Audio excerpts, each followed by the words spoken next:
We all like to think that creativity rules the roost when it comes to making new video games, but the reality is a little more complicated than that. It's one of the more interesting lessons you learn growing up that not every bit of entertainment made to distract you for an indeterminable amount of time was made by people who were motivated entirely by the love of their art. Maybe it's a bit easier with certain video games made by indie studios who work themselves close to the limit just to get something out into the world, but most of the time it's about money. There are professionals working on these games who need to feed themselves and their families, and so are working with money in mind. The best case scenario is a balanced mix of the two, where a creative idea and passionate developers make a ton of money. What are the chances of that, though? But hey, what the hell has this got to do with licensed video games? Actually, quite a lot, because obtaining the license to a third-party property has often been seen as somewhat of a fast track to making mad cash. It's an easy scenario to understand. Make a video game with pre-existing characters that appeals to established fan bases, and you're almost guaranteed to turn a profit. The stereotype is that you don't have to try when making a game based off of a movie or TV show. People will buy it regardless. So it comes as a surprise that sometimes this trend is flipped on its head and developers go the extra mile to ensure that the franchise they've been entrusted with is treated with respect and given the game it deserves. Certainly not what I'm used to. Growing up and being obsessed with many different things, I played a lot of terrible licensed games that were rushed out to tie in with a movie. But that's why I think it's important to remember the better examples of the genre. You know, people knew what they were doing and had respect for the material they were given, and I think that makes for a very good discussion. In a video that was made both as a form of creative expression and as a means of making money. You see what I mean?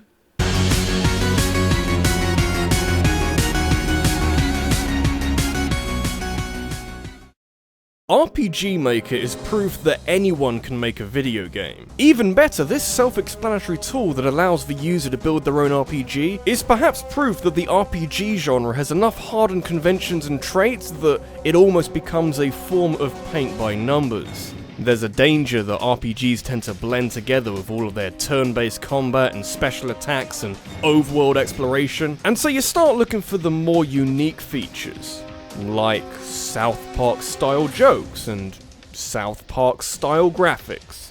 Just South Park in general, really. The provocative nature of South Park means that it isn't for everyone and it wasn't something that I grew up with, but it's iconic to the point where you'd think it would make for a good video game, and it does, but it took a long time for developers to really tap into this. They were making, like, racing games and game show games, you know.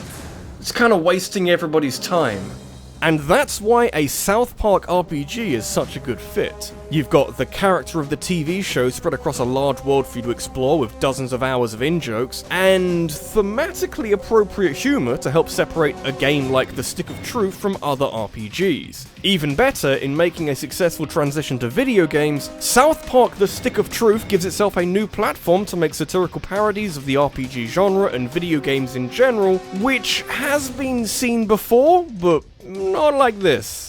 Under most circumstances I probably wouldn't care, but Stick of Truth matches the humour with battle mechanics that feel fully realised and simple enough to suit the source material. I found that the sequel about fractured buttholes didn't quite hit the same heights or had the same novelty value as the Stick of Truth, but these two games represent a glowing endorsement for making the most out of licensed material. At the time, there were 17 seasons full of ideas to take inspiration from for a South Park video game, and they kinda did that. There were even scenes that were censored in Europe because they were deemed to be a little too risque, and we don't allow fun in this part of the world. You guys didn't even touch the sequel. What the hell's wrong with you? At least be consistent with your bullshit.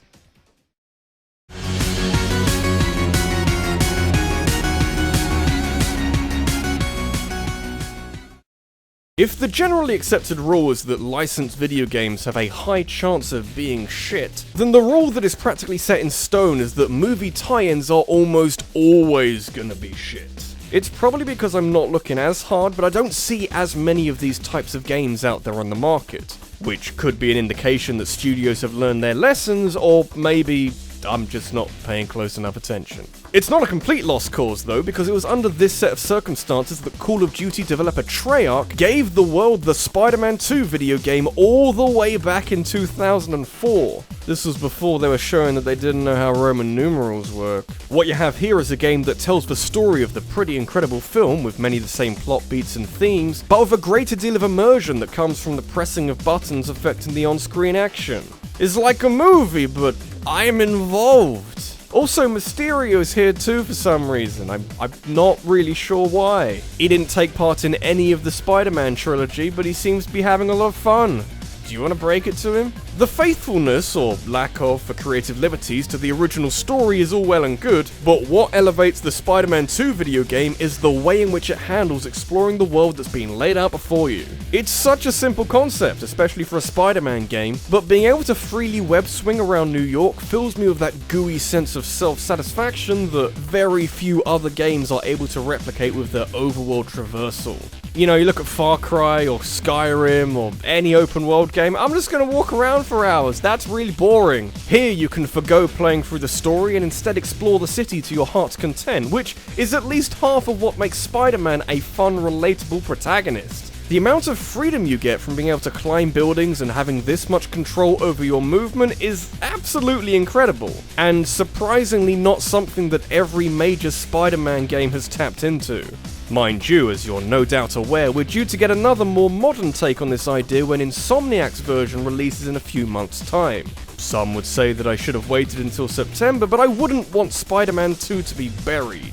Especially in the wake of E3, I've been hearing that Spider-Man 2018 has a similar respect to the noble pastime of dicking about with your webs, which is a good start.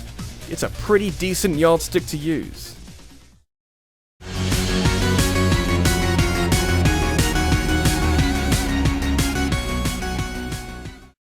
When you start using non-video game related franchises as the basis for a video game, you can put whatever the hell genre you like over the top of that framework. I remember playing The Incredibles 2 as a GBA game as a kid. It was this side-scrolling beat-em-up. It was fairly decent, and you can do so much if you have this level of freedom.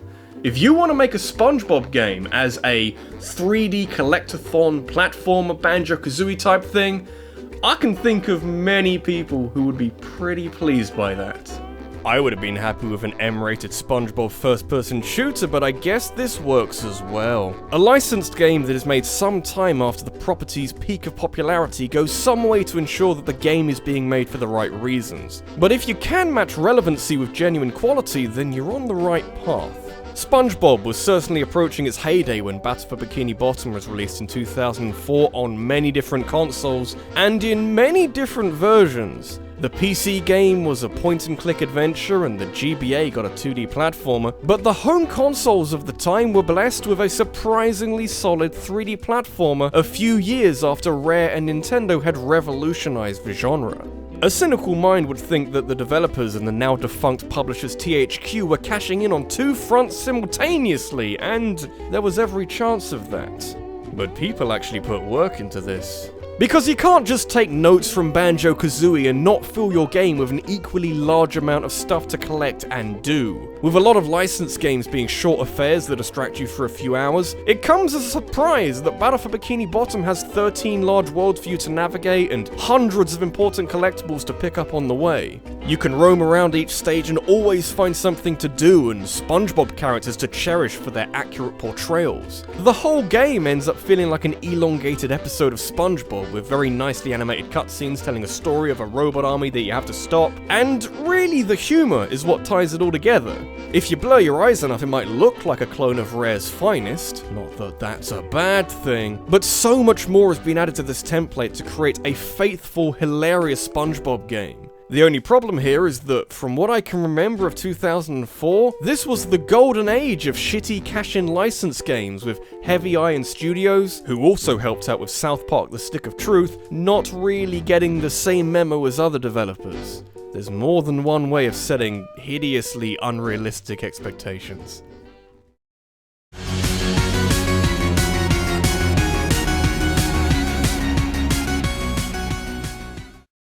There's at least a few game concepts out there that use licensed content that pushes the envelope in a notably dramatic way. I'm instantly reminded of that trailer for Anime Smash Bros. That was shown at E3 recently, and that is indeed a wacky idea that is likely to do quite well for Bandai Namco. Comparatively speaking though, it is dwarfed by Square Enix and Disney's all-consuming Kingdom Hearts-shaped juggernaut. You can't even use the word wacky without pointing to a crossover between Disney properties and Final Fantasy characters, and a fair amount of original creations that attempt to make sense of an intertwining scattershot of a story.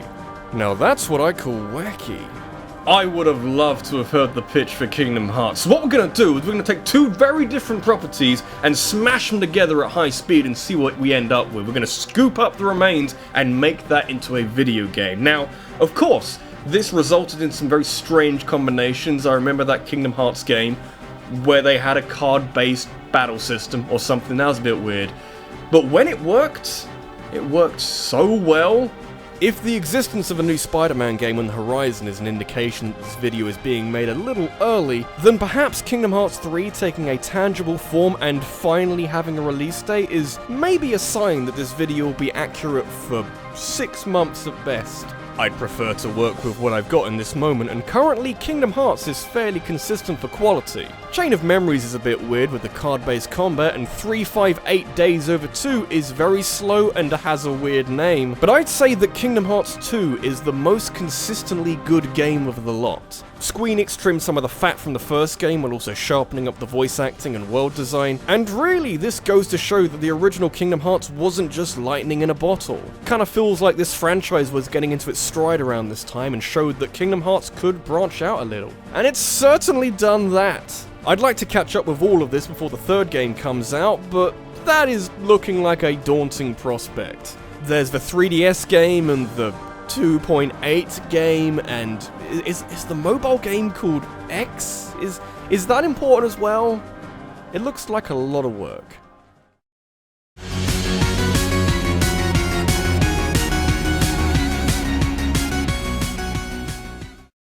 You'd find few arguments if you were to say that Kingdom Hearts as an anthology of licensed video games is just about as good as it gets. You're simply not all that likely to find a selection of games that hold as much reverence to a huge array of Disney characters and really lets them shine in their respective roles. That's a good recipe on how to get the most out of licensed content. Explore the source material fully and work out the best way of representing them. It didn't take Square Enix long to do that with Disney characters, but it took many developers quite a while to do that with Batman.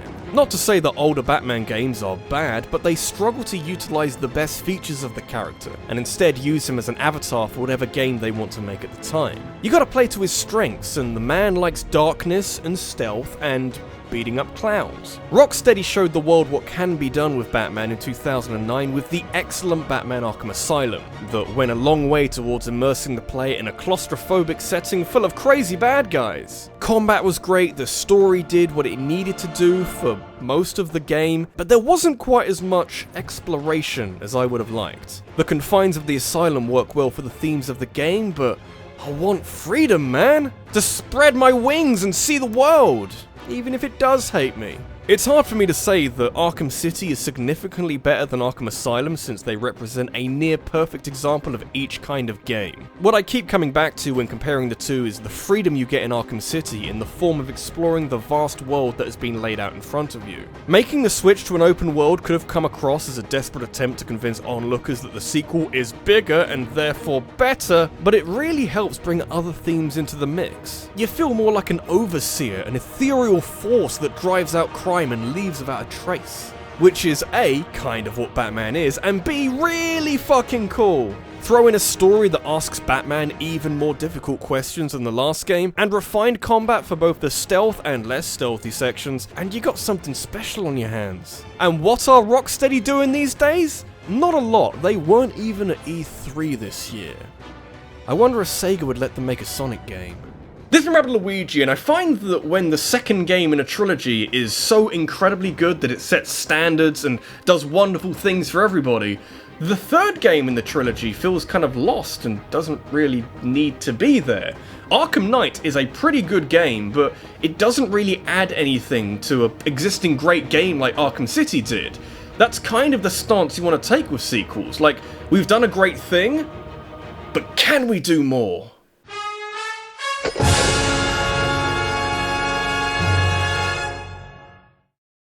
Have you got an idea that you'd like me to turn into a countdown? Let me know in a comment down below, and make sure you check out my Twitter, where I'll be turning the best submissions into a poll where you can then decide the best topic.